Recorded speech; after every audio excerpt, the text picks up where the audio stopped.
Hi guys. Hey, all these smiling faces. How are you? What are you doing these days? What's going on? Nancy, nice to meet you. Every time you keep telling me who's the last one. You're sequential. I'm prevention. Well, actually. Oh, yeah. Say hi. I know you said too, so it's actually my turn. Oh, really? Yeah, so just say hi. Morning. Good morning, sir. How are you? I have no complaints. I'm retired. Good morning, how are you? Yeah, work is never on the agenda.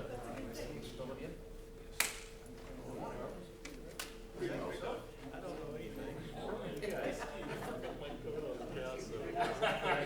I'm the one making one today. Yeah. Or is it? How are you? Good morning. Hi, how you doing? Oh, Ryan.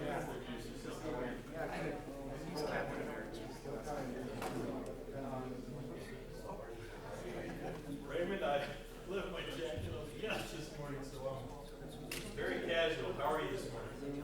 Madam Chair. Sorry, we're missing some of the How you been? I'm enjoying that.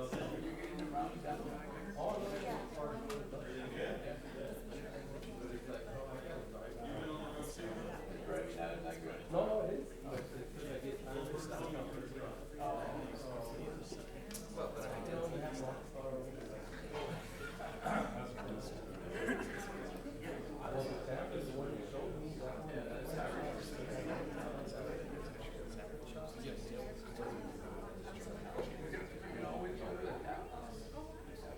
Oh, yeah.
Okay, can you hear me? All right, so I'll have to manage it manually unless they turn it on. Good morning, everyone. Today is the meeting of the CRRMA Board of Directors, June 12th, 2019. The time is 9:03 a.m. Do you need to take roll call? No, ma'am. Okay, we have a quorum. So the first item on the agenda will be public comment. Are there any, is anyone signed up to speak? No, ma'am. None received. Okay, thank you. Second will be the adoption of the minutes of the RMA board meeting of May 8th, 2019. Do I have a motion? So we have a motion and a second. Any discussion? All in favor? Aye. Opposed? Next, item 3, discussion and action on a board resolution to rank submittals received in response to the RMA's request for proposals for indefinite deliverable contracts dated April 29th, 2019, and to authorize the executive director to begin contract negotiations with ranked firms. Raymond? Thank you. Raymond Tejas, Executive Director of the Camino Real Regional Mobility Authority. As read into the record, item number 3 deals specifically with a request or a procurement for indefinite deliverable contracts. So we have a PowerPoint to run through with the board to provide the background and the results. So today we're going to talk about the purpose of the procurement, the process and timeline, the submittals received, the scoring criteria and the selection committee, and then eventually the committee recommendation and the request for board action. So the intent of this particular procurement is to develop a list of pre-approved professional engineering firms that will be available to the RMA to develop various projects on an as-needed basis. As you may recall, in 2015, we did a similar procurement, which resulted in a list of 4 engineering firms that we used on a rotational basis to develop the majority of the comprehensive mobility plan design services projects for that comprehensive mobility plan. This procurement is also based on that 2015 procurement. This one was also very broad. It includes all of those services that you would normally anticipate of a professional services IDC procurement. So we're looking for surveying, right-of-way, mapping, schematic, environmental, public involvement plans, specifications and estimates, project management, and administration. So all of those normal activities that you would expect. Here's the timeline that we used for this particular procurement. It was an expedited procurement. In April of 2019, the board established the scoring criteria. We normally do that. We bring forward the scoring criteria for the board to review, comment, and approve. So that was done in April of 2019. By late April, the request for qualifications was actually issued. By May 10th, the Q&A process was completed. So we allowed within the RFQ for potential, for those folks that were interested in submitting on this, we allowed for them to submit questions, and we provided the responses by May 10th. By May 20th, the submittals were due. We received 10. It was a healthy response. June 3rd, we had the selection committee meeting, and we'll talk about that committee here in a moment. They met on that 3rd, developed a recommendation, and then today we have a recommendation for you all to select the ranked teams. Of course, that's proposed. July, I hope to be back to you with the master agreement. So this process is structured so that once you rank the top firms, I will come back to you with master agreements for each of those firms. And then as we have individual projects come up, we will issue work authorizations. The master agreements come before the board for review and approval. That sets all the boilerplate language. It sets the rates for the firms and all of those sorts of things. And then the individual work authorizations will also come to the board for review and approval. And those work authorizations will be project specific. So here are the submittals received. I won't go through all of the details and the subs. I'll go through the main entities that are submitting. This PowerPoint will be uploaded right after the meeting, so this will be available for the public as well. So AECOM, and this is alphabetical order: AECOM, Brock & Bustillos Inc., CEA Group, Dannenbaum Engineering Corporation, El Paso, Frank X. Spencer and Associates, Gonzalez de la Garza, Hewitt Zollers Inc., Moreno Cardenas Inc., Omega Engineers Inc., and Park Hill Smith & Cooper Inc. Those were the 10 received. This is the scoring criteria that was approved by the board. We had team organization, staffing, and DBE at 30% of the total score. It all adds up to 100%. Past project experience was scored at 25%. Project understanding and approach at 35%, and 10% for project schedule. Part of the RFQ included a sample project, and the firms were asked to develop a project schedule and project approach. So that's where those two last items come in. This is the selection committee that we utilized. It includes representatives from the county, from TxDOT, and the city of El Paso. The thinking was, as it was in the past, we asked for support from the agencies that could potentially use these services into the future. As you know, we've done design services for the city, for TxDOT, and for the county. So we asked for one representative from each. Sal Alonso, who you've met before, works with us on the comprehensive mobility plan. He was the county representative. Raul Ortega, who has a lot of experience on the selection side from TxDOT, served on TxDOT's behalf. And finally, Ismael Cepeda, who's working very closely with us, in fact, on Wynn Road, represented the city on the selection committee. So as I mentioned, the selection committee met on June 3rd. They reviewed each of the 10 submittals and developed a unanimous recommendation that the RMA board select the top 5 scoring IDC submittals. The recommendation for the selection of those 5 is based on the fact that the top 5 submittals were very close in scoring, whereas there was a gap between the firms ranked 5th and 6th. So there was the top 5 and then there was a bottom 5. We had discussed early on potentially selecting 1 through 4, potentially like we did in 2015. However, as I mentioned, because of the scoring and the closeness of 1, 2, 3, 4, and 5, the recommendation out of the committee is to rank the top 5. So with that, this is the ranking. CEA Group came in as number 1, AEPOM as number 2, Danabom Engineering as number 3, Hewitt Zollers as number 4, and Moreno Cardenas Inc. as number 5. So this is the recommended rankings from the selection committee.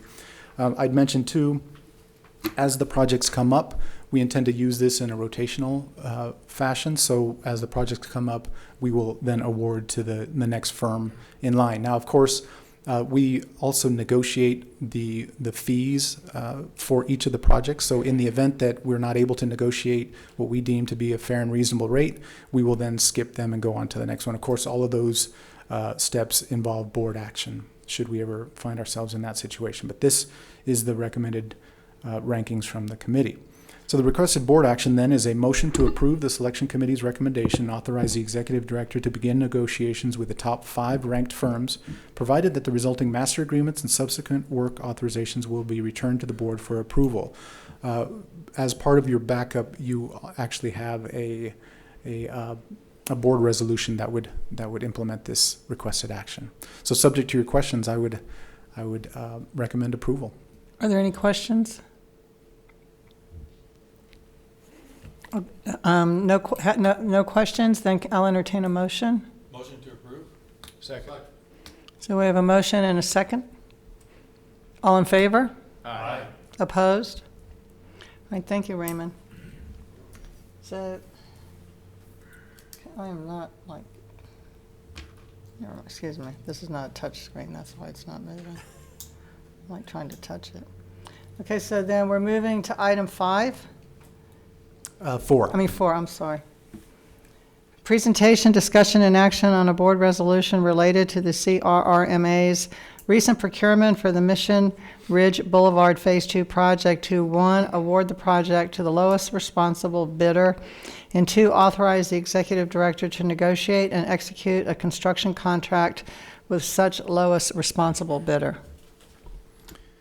Okay, this item, we also have a PowerPoint for you. This is a second procurement that we had been involved in. This one deals with construction activities. As read into the record, this is a low bid procurement. This is for Mission Ridge, which is part of our comprehensive mobility plan with El Paso County. In fact, I think we have a representative from the county and from TxDOT here, should you have any questions as we go through any of this. So on this one, we're going to talk about project purpose, location, and scope. We'll talk about the timelines, the bids received, and as always, requested board action. So the background on this one, Mission Ridge Boulevard Phase 2 is an El Paso County project with a bid opening on June 7th. This one includes three components. There's the base bid, which is the actual roadway. There's base bids 2 and 3, which include water and storm drain.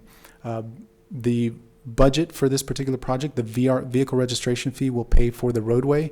El Paso Water will pay for their components. And that brings up the third point, which is that we will be back to you with interlocal agreements with El Paso County to access the vehicle registration fee funds, and also with El Paso Water to access their funds for this particular project. Construction management will be completed by the RMA through our general engineering consultant, as usual, which is Atkins. And this particular project, the completed design was advertised, and the RMA now seeks to award the bid. This one was unique in that the designs were completed by a third party, not by the RMA or an engineering firm provided by the RMA. So those designs were provided to us. We worked with that firm to put it into our procurement, and that's how we got here. This is a visual of the project. You'll note that there's a section up on the top side, which is Pelicano. That is the water. Those are the water activities. And then you see there in the center, Mission Ridge Boulevard. That's Mission Ridge Phase 1, which we originally completed. That was, in fact, our first project on the Comprehensive Mobility Plan. And then in the bottom part of that graphic, you see Mission Ridge Phase 2, which eventually connects back up to East Lake.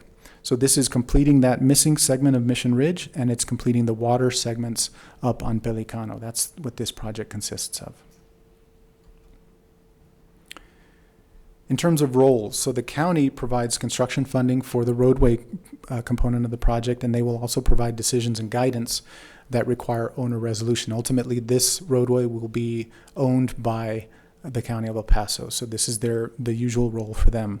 Role of El Paso Water will be to provide the designs and the funding for the water components up on Pelicano. They will ultimately be the owner, so they will provide owner input along the way as well. And lastly, the RMA, we prepared and let the project for construction. We're seeking to award today, and we will provide construction management services throughout the construction of the project. So this project, and we've discussed it, so I'll go through this fairly quickly. It's a 6-lane divided roadway with raised median, asphalt, curb, and gutter, all the usual things that you would anticipate, and it folds seamlessly into the existing roadway that we built under Phase 1. Here's the timeline. October 12th of 18, the board approved the project to be advertised. April 28th and May 5th, the project is actually advertised. That was this year. June 4th, the Q&A process was completed. Again, we allowed for contractors to submit questions. June 7th, the bids were opened. We received 3 responsive bids. One, unfortunately, was non-responsive. They were missing a required form. June 12th, which is today, we're seeking for the board to award the project and authorize the executive director to execute construction agreement. In July, we hope to be back with the interlocal agreements with El Paso County, El Paso Water, and then also the work authorization for the general engineering consultant to provide construction oversight. And then in August, we're hopeful that we can actually begin construction. It's an aggressive schedule, but we're hopeful we can make it. As I mentioned, we're looking to start in August, hopefully. This will be a standard work week project, Monday through Friday, 210 days to complete, which is approximately 9 months. We will, of course, credit weather days, and we're hoping to complete in spring of 2020. So these are the official results. JAR Construction Inc. Provided the lowest bid of $5,162,216. The engineer's probable cost of construction for this particular project was $5.8 million, so their winning bid was actually below the engineer's estimate. I will mention, because it was below, we spent a little bit of time looking through this particular bid. We went through each of the line items, and in fact, those line items within base bid 1, which is the construction of the roadway, we identified any line items that were either above or below the engineer's estimate by $50,000. We flagged those, and we had a conversation with JAR Construction to confirm that those quantities were correct, their pricing was right, and they were comfortable with the numbers that they submitted. On bids 2 and 3, which are the water items, we did the same thing. We flagged items that were above or below the engineer's estimate by 40%, because those were smaller numbers, but $40,000, not 40%, $40,000. We flagged those and walked through those individual items with the contractor, and they confirmed all of those numbers and quantities as well. That will result in a written confirmation from the contractor to the RMA confirming their bid amounts and their quantities and pricing. So we took that extra step because they in fact were such a low bid. So with that, then, we're seeking a motion to approve a board resolution that would select JAR Construction, Inc. as the lowest responsible bidder for the Mission Ridge Boulevard Phase 2 project, and would also authorize the executive director to negotiate and execute a construction contract with JAR Construction, Inc. for the Mission Ridge Boulevard Phase 2 project. So subject to your questions, I would recommend approval. Are there any questions? Madam Chair, have we used JAR Construction at all for any of our previous projects? No, sir. This would be their first award. Okay, no experience base there at all, or? No, sir. It was a low bid procurement, so we don't have that in here. Not for this particular procurement. Now they have a lengthy record here in El Paso, though. They have been an operating entity for many years. Just the flag that is, just like you mentioned, that's a significant gap, a delta between the lowest and the next two specifically. But the due diligence you went through, you're comfortable with all of that, is that correct? Yes, sir. And we have, of course, as our general engineering consultant, Edgar Fino is here if you'd like to discuss any of that with them. Atkins, as our general engineering consultant, also provides a recommendation to us on what to do with the submittals received. So if you'd like to hear from him, we can bring him up. I would, Yes, sir. if that's okay. Yes, that's fine.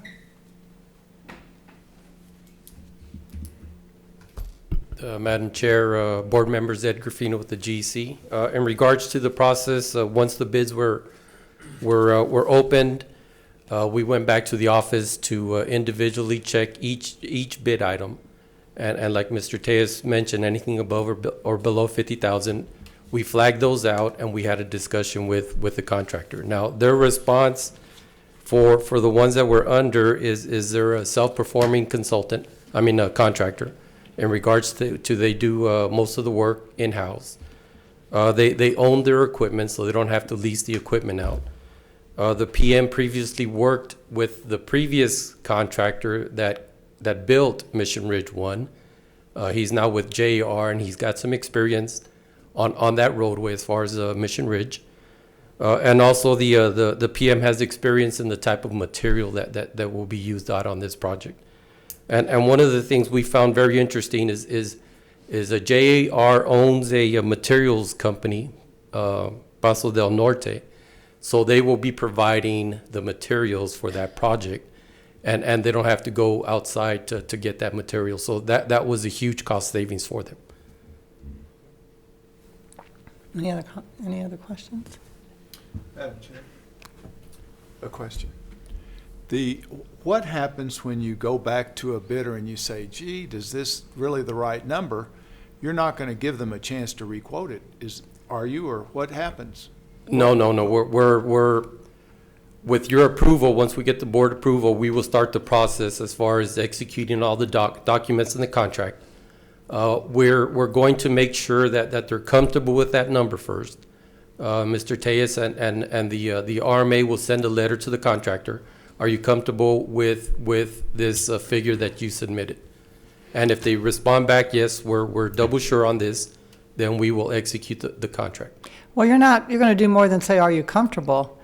They need to affirm. That's correct. That they can build the project to our scope and standards for this price that they've submitted, right? That's correct. And that's the price for the contract. That's correct. Yes, ma'am. Yes. We're definitely gonna get a performance bond.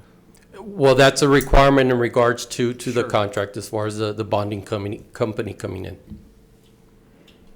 Yes, Mr. Wardy. Well, with no disrespect to the contractor, okay, since this is their first contract with us, does this invite a different level of scrutiny from you as the Well- engineering consultant on, since this is their first major project for us? Now, like Mr. Tejas mentioned before, they've done previous projects, including tech stock projects. And we will have the inspection out there in regards to the Mission Ridge construction, and then also the Pelicano sanitary sewer. So our inspectors will be out there on a daily basis, taking care of the daily work reports and all the field items that are included in the project.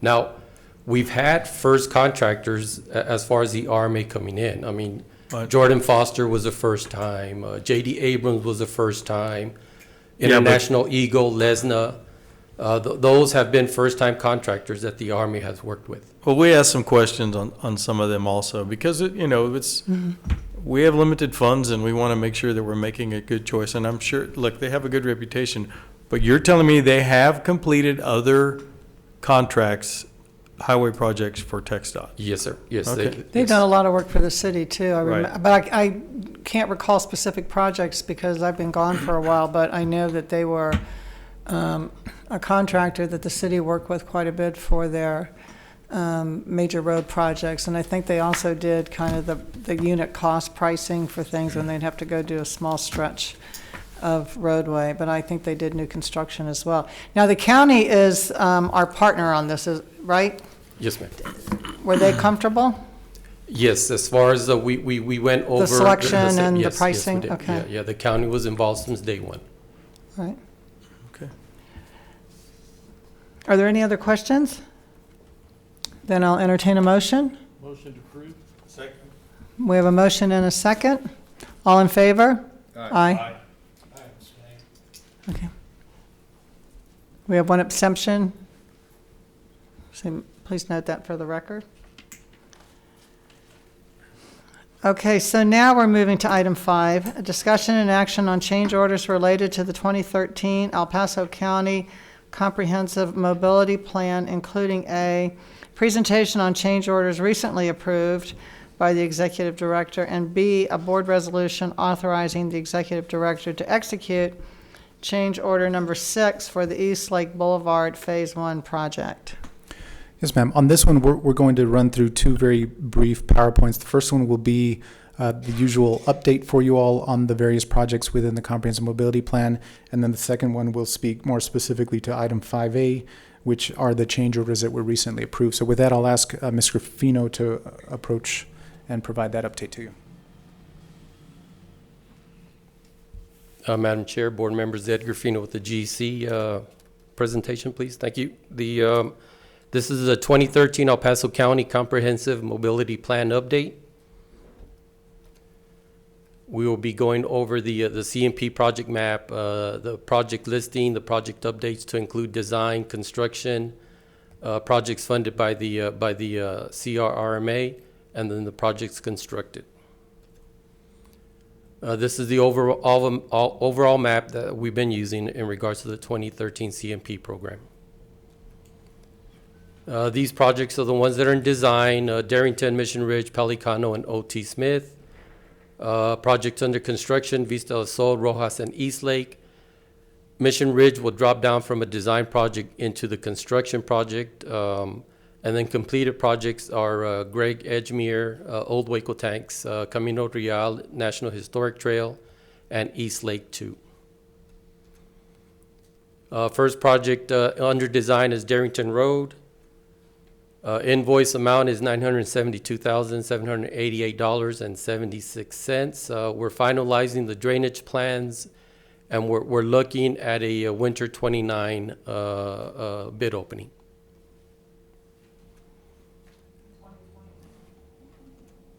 Yeah, yes, ma'am. As far as, we're looking at this coming winter. Yes. Yes, yes. Mission Ridge Phase 2. That one that bid opening was June 7th, and we're looking at the award date that you approved as far as today, June 12th. Other project under design is the Pelicano Drive project. And we are at 100% schematic, 100% design. We have the public hearing scheduled for tomorrow afternoon from 5 to 7. They're at TxDOT at the I-10 Gateway West headquarters. And this one here is we're looking at a fall bid opening for Pelicano. Another project under design is O.T. Smith out in Tornillo from State Highway 20 Alameda heading north towards I-10 as far as the shared use path, as far as the hike and bike trail. We're at 100% design. The plan sheets were submitted to TxDOT for their review and approval. Construction estimate is $2.6 million, and we're looking at a summer of 2019 bid opening. Projects under construction, Vista del Sol. Invoice to date, $3,884,370.02. We're at 79.39%. Right now, the installation of the irrigation landscape sidewalk within Phase 2 and Phase 3 of the project, we're installing those as far as Phase 2 and Phase 3 between Paseo Grande and Joe Battle. That's in progress. Phase 1 is open to traffic from Paseo Grande to Charrington Street. This is a picture in regards to the Phase 1 from Paseo de Grande to Charrington. And this is Phase 2 and Phase 3 as far as the irrigation installation. That's facing Loop 375 Joe Battle. Next project under construction is the Rojas Drive project. Invoice to date, $3,857,258.09. We're at 93.2% completion, and we're working on the closed-out documents for this project. Another project under construction is East Lake Phase 1. Invoice to date, $10,498,500.56. We're at 44.32%. Phase 1, East Lake northbound has been completed as far as Phase 1, and it's open to traffic in both directions from Rojas to Darrington Road. Phase 2, currently under construction, is East Lake southbound from Darrington Road all the way to Rojas, working on the installation as far as the storm sewer, the embankment, flex-based asphalt, and the concrete pavement. Here's a photo of the intersection of East Lake and Emerald Park as far as looking southbound. And then the northbound direction as far as the asphalt and placing the rebar. Projects that have been completed, Greg Edgemere Extension. It's open to traffic, and this project has been completed. This is a photo as far as looking west, where the new school has operated all year long, as far as opening in September for their first school year. And this is looking east. Old Waco Tanks. The invoice to date is $7,552,133.17.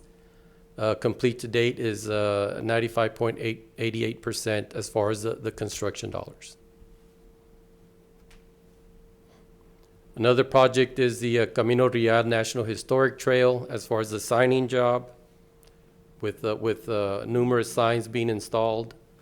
We're at 100% complete. And these are the photos as far as what the signs had on them that are currently up.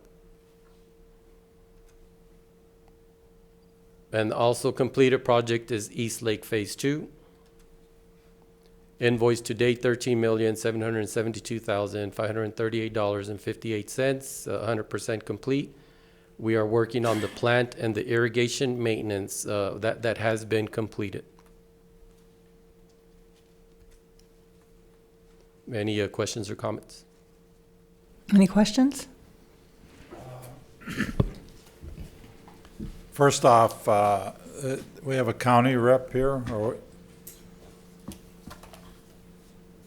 I have, this whole set of projects and everything was ongoing when I first came on board, and I've watched it closely. I've gotten tours out there. I have generally been impressed on the complexity and how well managed the whole thing has appeared to me to be. And this update here has brought to light a lot of those things that have impressed me. And from the county's point of view, are you guys extremely happy about all of this and how it's going? I think that I'd like to hear from you. Sure. For the record, Sal Alonso, Transportation Program Engineer for El Paso County. Yes, I do echo where the county is very pleased for the mere fact that we were able to get about almost 6 projects in design at the same time and have multiple projects ongoing as well in construction. We were very pleased. The partnership that we partnered up with the RMA and their consultants have been just tremendously great. I can't speak more than we have open channels 24/7. Believe it or not, even Saturday and Sundays, we're always communicating back and forth. We're excited about this new IDC that we're having. The county has some future projects, and that was another reason why the county was very pleased with continuing the relationship with the RMA, because of the turnaround, the projects that we've gotten in return. Staying within budget has always been the number one key, but overall, we're very pleased with the end result of the projects that are under construction and the projects that have been completed as of starting a couple years ago. So we're very pleased overall. Madam Chair, it appears to me that this whole set of projects and this whole procedure should be a model I don't think what we've done and the complexity of it gets very much attention or publicity or marking it in some way as a model going to the future, especially as we start doing some strategic planning for things to do in the region. I just wanted to go on record of saying that I've been impressed by what the RMA has done, the staff, and the very close working relationship with our consulting firms and the county. So kudos to everybody. But I think we ought to set it up as a really good model for going into the future, some of the things we do. Thank you. And again, the county couldn't do it without the RMA and their consultants. I've said it several times, this is a team effort. We're always in communication with each other. I think that's one of the main things is the communication. We're always communicating on little things to big things to anything. So I do want to thank Raymond and Robert personally, and all of you guys for your support. Thank you. Thank you. Are there any other questions or comments?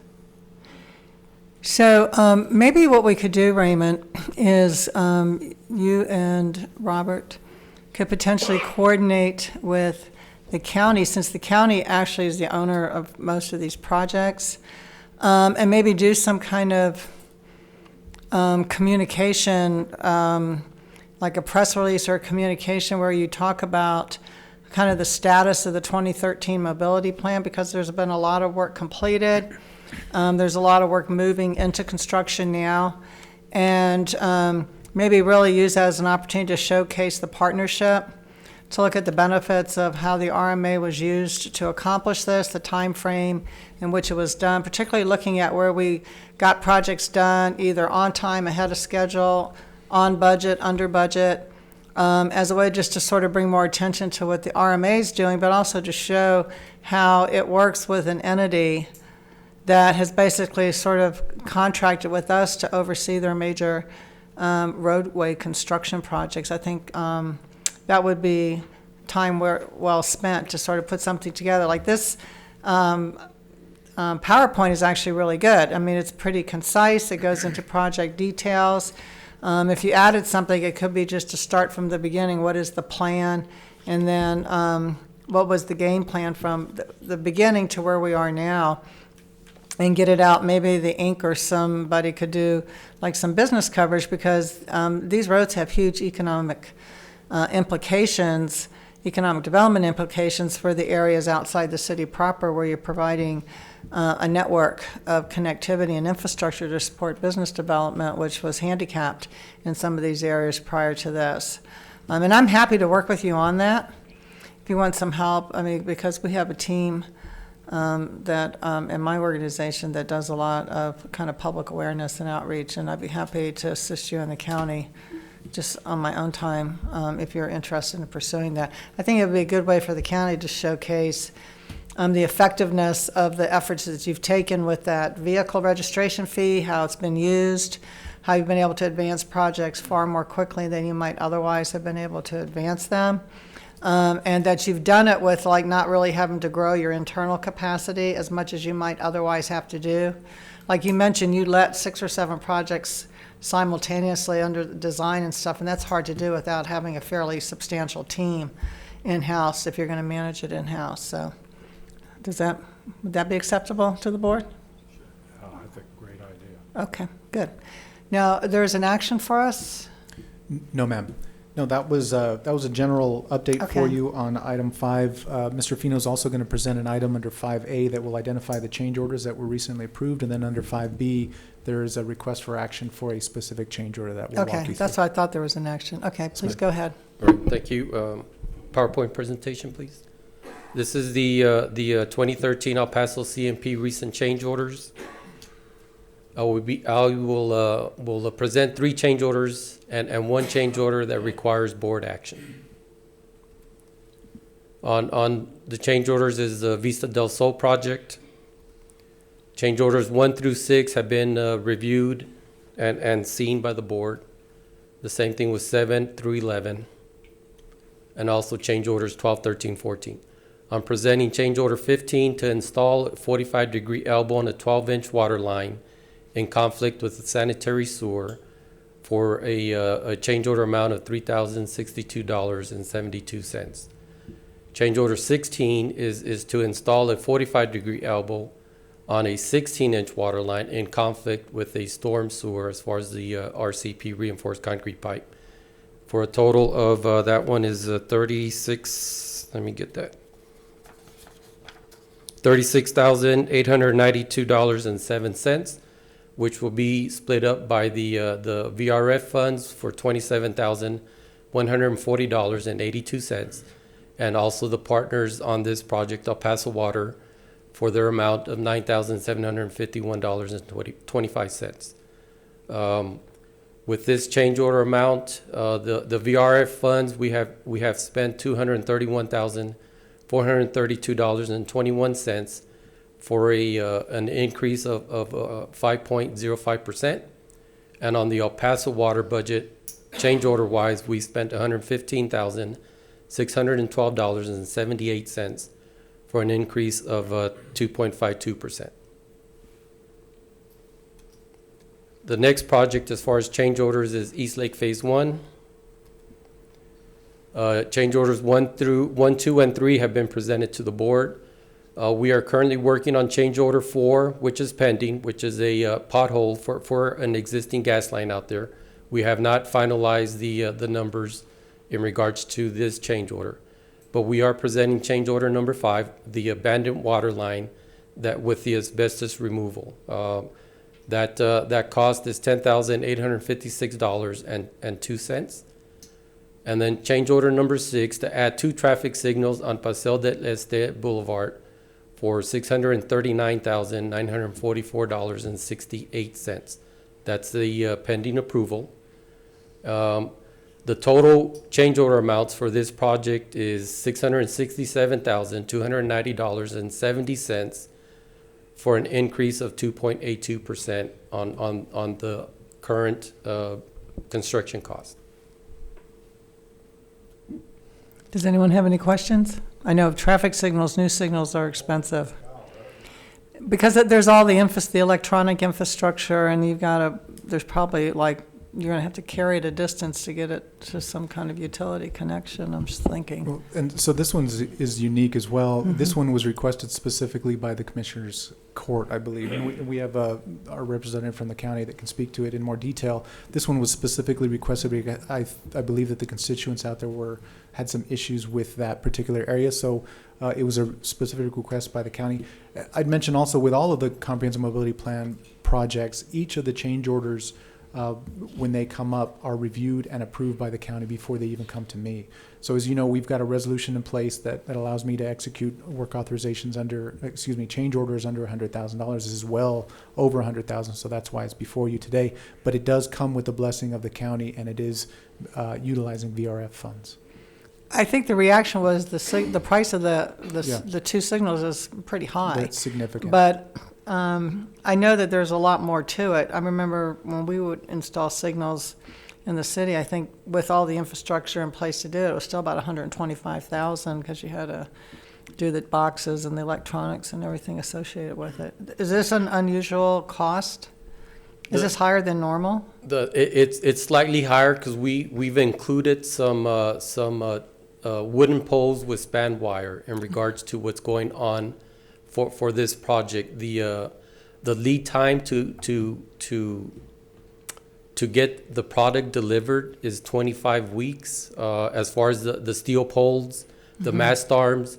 So with the county requesting that the signals be installed as quickly as they could, we added some signal work that we could do now on a temporary basis and then install the permanent installation. So this is slightly higher than what the average is for one signalized intersection. Now, keep in mind, this is for two signals. Yes. This is for two intersections. Okay. Any other discussion, questions? I'll entertain a motion. So moved. We have a motion and second. All in favor? Aye. Moving forward, item 6, discussion and action on a board resolution authorizing the executive director to execute an amendment to the local transportation project advance funding agreement with the Texas Department of Transportation for the FM 3380 Manuel F. Aguilera Highway project. Yes, ma'am. This one is an amendment as read into the record. This is an amendment to an existing advanced funding agreement that we have with TxDOT. This project was a unique one, and this is actually part of the comprehensive mobility plan, but this one was unique because TxDOT did the design work for this particular project, and the county agreed with TxDOT early on that the county, through its vehicle registration fee program, would fund the construction activities for this project. As you know, the VRF bond proceeds or I should say the VRF revenues are assigned to the RMA. We use that pledge to then go out and issue bonds for this particular program. The bonds then are being used to pay for the project.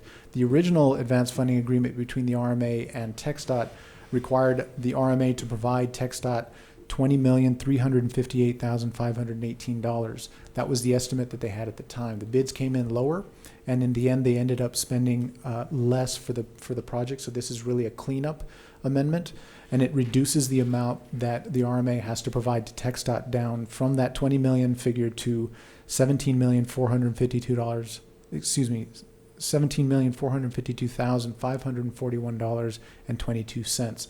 That means then that there's a remainder of $2,905,976.78 that is now available under the VRF program that gets plugged in for the county's use on other CMP projects. So this is a very good result. TxDOT's bids came in low, and they didn't spend all that was needed, that was originally anticipated. So that's why we have this. We have a representative here from TxDOT as well, should you have any questions. Otherwise, I would recommend approval. Any questions from the board? If not, I'll entertain a motion. I have a motion. Second. Second. All in favor? Aye. Thank you very much. The next item 8, discussion and action on a board resolution authorizing change order number 5 to the rail vehicle contract for remanufacture of PCC cars with Brookville Equipment Corporation. Excuse me, ma'am, I think we skipped 7. Oh, we did? I'm Yes, sorry. ma'am. Okay. Sorry. We have so many amendments here, I'm losing track of them. Discussion and action on a board resolution authorizing the executive director to execute an amendment to work authorization number 2 with ACOM relative to additional design services requested by the Texas Department of Transportation for the State Loop 375 Frontage Road Ramps project. Thank you. I've got another PowerPoint for this one. We're going to go through this one very quickly. You've seen this PowerPoint a number of times, but I keep bringing it back because the original project that created these spin-off projects, which is the Americas Managed Lanes, it gets very complicated very quickly. You've seen all this before. I'll run through it very quickly. The Americas Managed Lanes project was the original project that we were asked to do environmental and preliminary engineering work on for TxDOT. They provided us funds for that. From that project has split out 2 distinct projects where we are actually doing the PS&E, the design work for those 2 projects. One is the Loop 375 main lane widening project, and the other is the Loop 375 frontage road ramps project, and that's the one we're here to talk about today. This is the area that we're talking about. It's on 375 near the Saragossa Port of Entry, heading up towards the I-10 interchange. And again, you've seen all this. This will be available on the website. This shows the distinction between the 2 projects, the frontage road and the widening projects, and it's all color coded for you. And this is a breakdown of the 3 specific projects that we're talking about. The one that we're talking about today is under the frontage road ramps project. This is the 4th amendment, and this is at TxDOT's request. It is adding an additional $470,000 to the project to develop a separate bid package. So what has happened now is that, as I mentioned, the Americas Managed Lanes project developed the original environmental and engineering work, and then from there it's split into 2 projects that we're actually doing the design work for. Under the frontage road ramps project, TxDOT has actually come in and carved out scope from the frontage road project and now is creating this 3rd project that will be pursued as a separate and distinct project. And that's what amendment number 4 does. It creates this 3rd project and a whole lot of coordination between the design firms that are doing the frontage road and the widening project as well. So this will create now a 3rd project from this original package. Again, amendment number 4 for $470,000. So the requested board action here would be a motion to approve a board resolution authorizing the executive director to execute an amendment to work authorization number 2 with AECOM for additional design services on the State Loop 375 frontage road ramps project. So subject to your questions, I would recommend approval. Are there any questions? If not, I'll entertain a motion. I have a motion. Second. I have a motion and second. All in favor? Aye. All right, thank you. So now we're on number 8. Yes, ma'am. Discussion and action on a board resolution authorizing change order number 5 to the rail vehicle contract for remanufacture of PCC cars with Brookville Equipment Corporation for the resolution of liquidated damages related to the El Paso streetcar project. Yes, ma'am. So for this one, this is also a good item for us. As you know, with most of our contracts, we include liquidated damages that would begin to accrue if the contractor does not hit certain milestone dates. So that happened with the streetcar project. And so let me take it back a step. With the streetcar project, as you know, we had 2 separate and distinct components. One was infrastructure, and that's everything from track to roadway to overhead contact system and the like. We also had a vehicle remanufacture contract, and that's with Brookville. That's what we're here talking about today.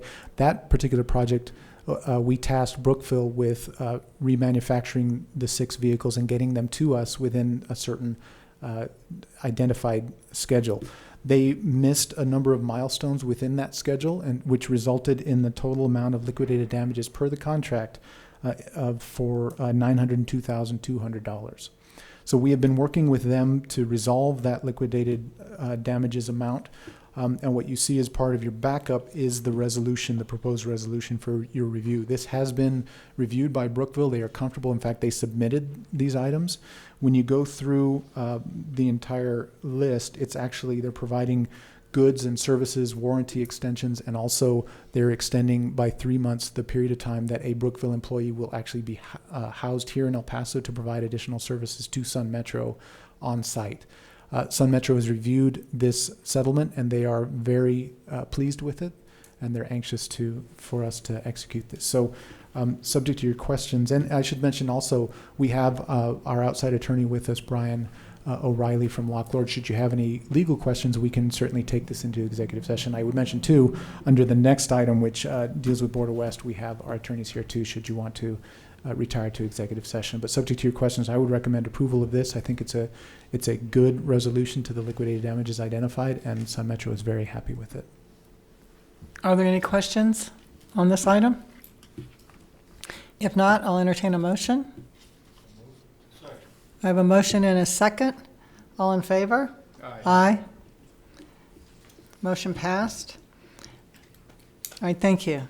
Now we're moving on to item number 5, presentation, discussion, and possible action on the following items.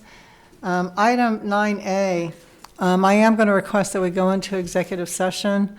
I had, because I'm new to the board, and in my briefing with Raymond on this project and the actions that we're going to have to take going forward, I did have some questions that I wanted to consult with the attorney.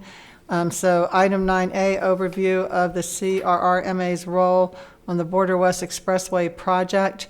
We'll do a public overview, and then I'll make a motion to go into executive session. Thank you. If you wouldn't mind reading item B in, and then when we come out, we can dispose of that one as well. Certainly. And then item 9B, overview of the 86th Texas legislative session. Thank you. So we've got one final PowerPoint for you. As mentioned by the chair, I will walk you through the very general detail around the Border West project. As you know, we are preparing for opening of this particular project, so we thought it was important to share this information with you, bring you back up to speed. It's been some time since we've really dug into the details on this particular project. So project description, we're talking about just about 9 miles of new construction on Loop 375. As you know, it goes from downtown, which includes the brand new Coles interchange downtown, all the way to the west side at Racetrack Drive. So that's the 9 miles of new construction. It's 4 lanes of controlled access. It is, in fact, planned to be a tolled facility. This project is part of a slate of major projects intended to improve movements within the area. So when you look at this project is not a project being developed by itself, but it's really part of a larger plan. A lot of this has to do, as you know, with preparations for when I-10 is being reconstructed. So when you look at it as a whole, this is part of the GO10 project. It's part of the I-10 collector distributor lanes, Spur 1966, and I-10 Connect. So let me show you on a map what that looks like. This PowerPoint, of course, will be added to the website as well, so the public can look at this as well. I'm going to show you on 2 slides because it's quite a distance between the west to the east. So what you're looking at here, to orient you, the highlighted section in blue, that's the I-10 collector distributor project. That's the one that's nearing completion. TxDOT is involved with that project. It heads basically from Mesa on the west side all the way down past Executive. Right there where the curve is, that's roughly Executive Center. Mesa Park project is involved in that one, and that one is under construction as well by TxDOT, as you know. Border West Expressway is then there on the bottom of the screen in that, I think it's like a purple color. That's one half of it, split there at Sun Bowl in the UTEP area. So when we move east on this particular graphic, you see the purple shading to the left. That is the continuation of Border West Expressway. As you know, Border West Expressway continues all the way through this area, and then it eventually ends in the downtown area, and that's where you see the purple at the bottom. That green segment there is Spur 1966. That's the extension of Schuster that now goes over I-10 and connects to Paisano. And then lastly, I added a note for I-10 Connect over further east. That's the segment on I-10 that will now make a connection, an easier connection to get from I-10 heading westbound. You'll be able to drop down and connect to Loop 375 and the reverse as well. So it makes that connection point between I-10 and 375. So when you look at all of these together, their intended purpose is to alleviate some of the congestion and issues that are going to arise when the major construction project comes, which is the reconstruction of I-10. So collectively, that's what all of these projects do together. It provides that relief. This particular project then is being developed by Abrams Kiewit Joint Venture. They were engaged by TxDOT. It is a joint venture between J.D. Abrams LP and Kiewit Infrastructure South. Notice to proceed. They had two notices to proceed on this particular project. Their initial one was issued on October 6th of 2014. This one was delayed a bit. The original completion dates had October of 17 as substantial, with January of 18 as final. Substantial, in effect, amounts to opening the roadway. The latest completion dates are late July of this year for substantial, with March of 2020 serving as final completion. They've got a number of items they have to finish that will not impact the roadway being opened, that will carry into March of 2020. Here are the main project agreements and actions to date. So way back in April of 2013, at TxDOT's request, the Regional Mobility Authority waived primacy. Primacy was a requirement in the statutes at the time that we had to exercise primacy in order to pursue a toll facility. The RMA waived it again at TxDOT's request so that TxDOT could pursue the project. So by the next month, in May of 2013, TxDOT exercised that primacy. A term sheet was developed between TxDOT and the RMA and was executed in December of 2013, and that served really as the guiding principles that the parties would enter into through eventually the Memorandum of Understanding, which was executed in February of 2014. And that MOU really establishes the formal project terms between the parties. There has been a first supplement to that MOU. That's really an amendment that was executed back in September of 14 and amends certain MOU terms. And we can certainly discuss those in executive session should you be interested. And lastly, there was a second supplement, and this was approved last month, I believe. That's the one that addresses the resolution of the Chavez toll debt. So it's really, when you boil down the relationship between TxDOT and the RMA, it boils down to the MOU, the first supplement to the MOU, and the second supplement to the MOU. Here's the general project structure in very, very general terms. So there's project interest in this one. As we've all discussed, we are joint owners of this particular project with TxDOT, and that ownership interest is derived from the amount of contribution that the RMA has provided against the amount of contribution that TxDOT will provide. So the current project estimate to date is $639,500,000. With that estimate, the RMA, of course, has provided $500 million contribution of $500 million towards the project, which comes from the Texas Mobility Fund grant that TxDOT provided to the RMA. That results in these numbers, if the total project cost does in fact come out as $639.5, that results in ownership of the RMA of this particular project at 78.2%. That leaves the $139.5 million of contribution from TxDOT, which would result in 21.8% ownership by TxDOT.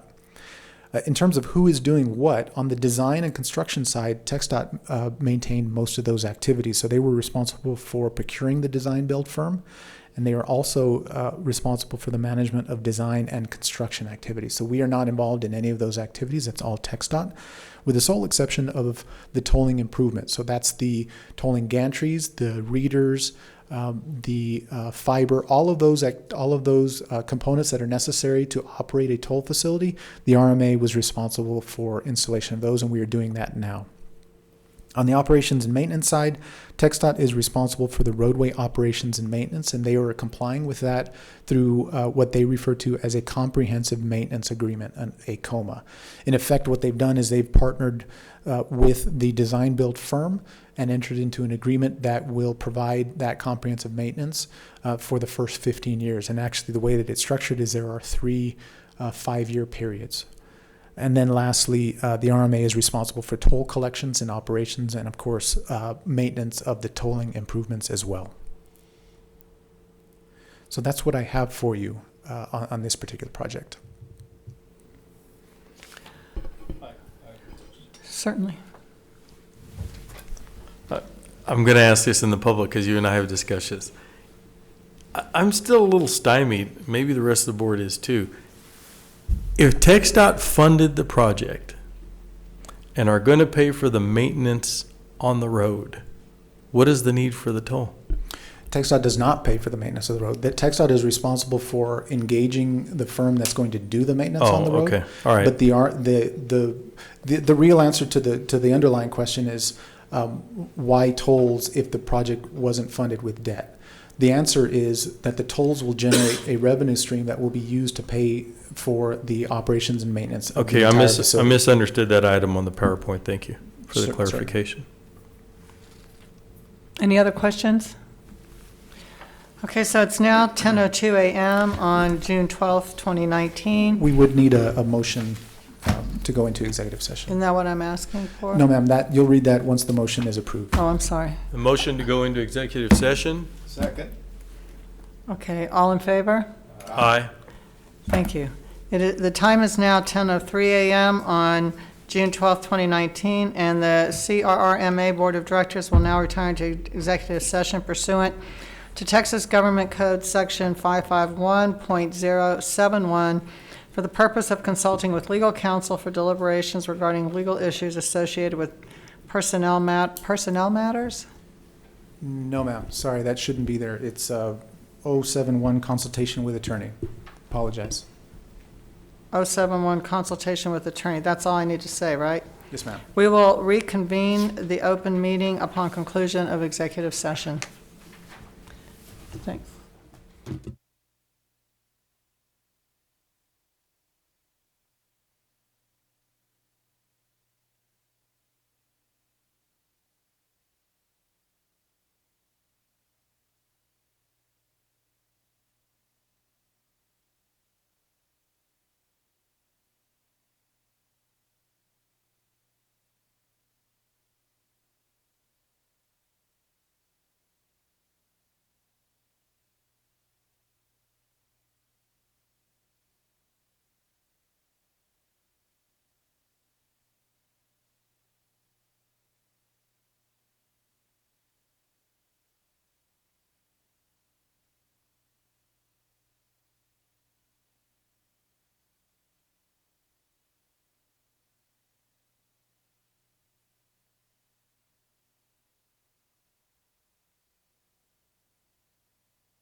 Okay, good morning. It is now 10:54 a.m. on June 12th, 2019, and the Board of Directors of the CRRMA is reconvening its open meeting after deliberations in executive session pursuant to Texas Government Code Section 551.071. The board consulted with legal counsel and discussed legal issues. The board took no action in executive session. I don't need a motion to go back into open session, do I? Okay. No, ma'am. So at this point, since there's no action on item 9B, I think it is, Then we can just go to the update on. excuse me, 9A, correct. Okay, so we're moving off of 9A and then going to 9B, which is the overview of the 86th legislative session. Good afternoon, it's Brian O'Reilly. I'm with the law firm Block Lord at the Austin office. I'm your outside general counsel, and I'm here to give you an update on the recent legislative session. For transportation issues, it was an unusually quiet session compared to past sessions. I think that was probably partly by design so they could focus on their school finance and property tax issues. You also saw a lot of transportation leaders that had been there in the past gone, Chairman Pickett being one of them from El Paso. Early on in the session, Raymond and I went and met with your delegation to give them an overview of the RMA and what the RMA does. And it went very well. And I have to say that your delegation worked very well this session, and it was a pleasure to work with them. And we got some things accomplished really because of that cohesiveness that was with those members. So there was a new House Transportation Chair, Chairman Canales. So that was, again, a part of probably why it was the issue was on the back burner a little bit compared to past sessions. Some of the bills that passed relating to toll operations, which will be important when your facility opens up in the summer, the Border Highway West facility. I guess I'll back up. Chairman Pickett, before he retired, had filed a bill that would have removed the tolls from the Border Highway West project, but that bill obviously went nowhere when he retired from the legislature. Some that did pass, though, minor reporting transparency bill on all your toll revenue. I'll be working with your staff on how to implement that. There was some toll operations legislation. One of the pieces of that will be helpful to the RMA is it allows for the RMA to access customer data from TxDOT that owns the text tag, so you can market to your customers and help contact them, resolve issues. So those are good things for operations.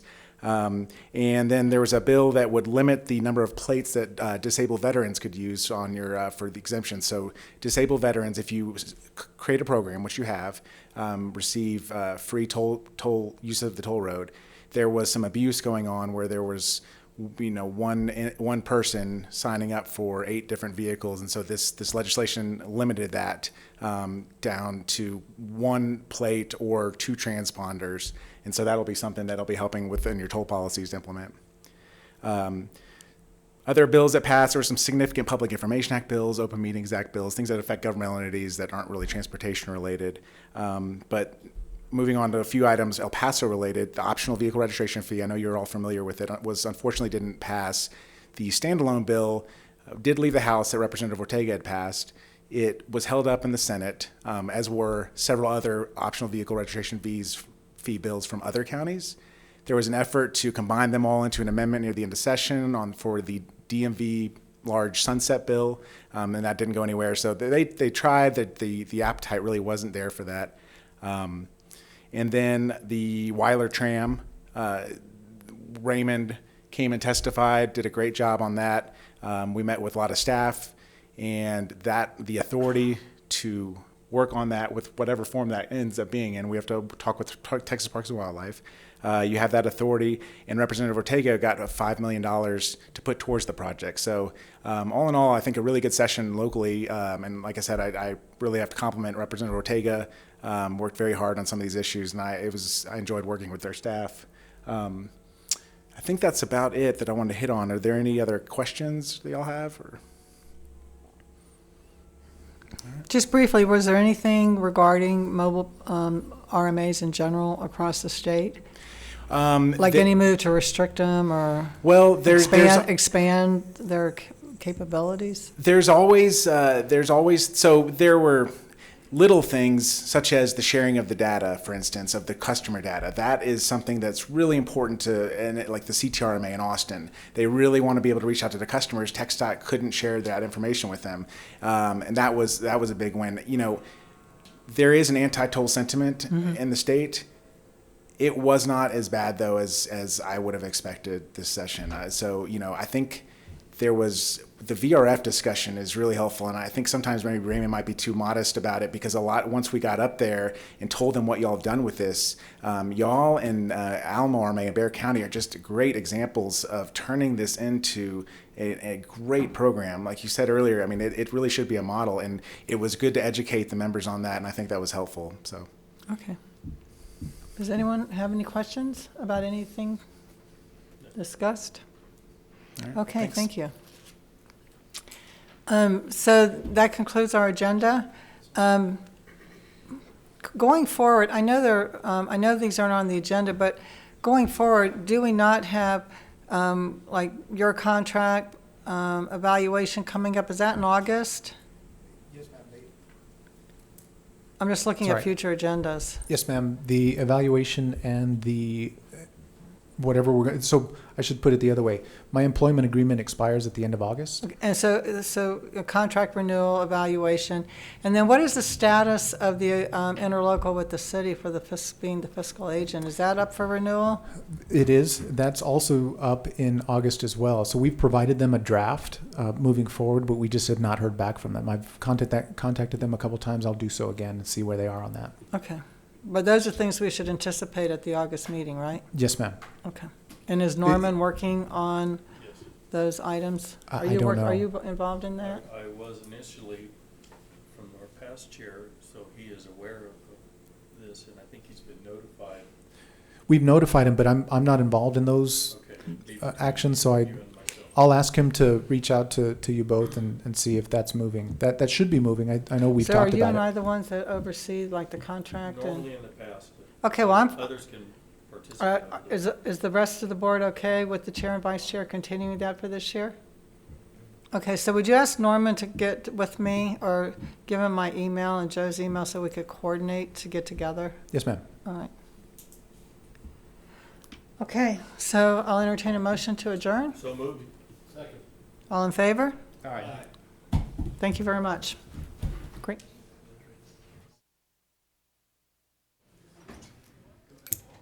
What time? Did you say what time?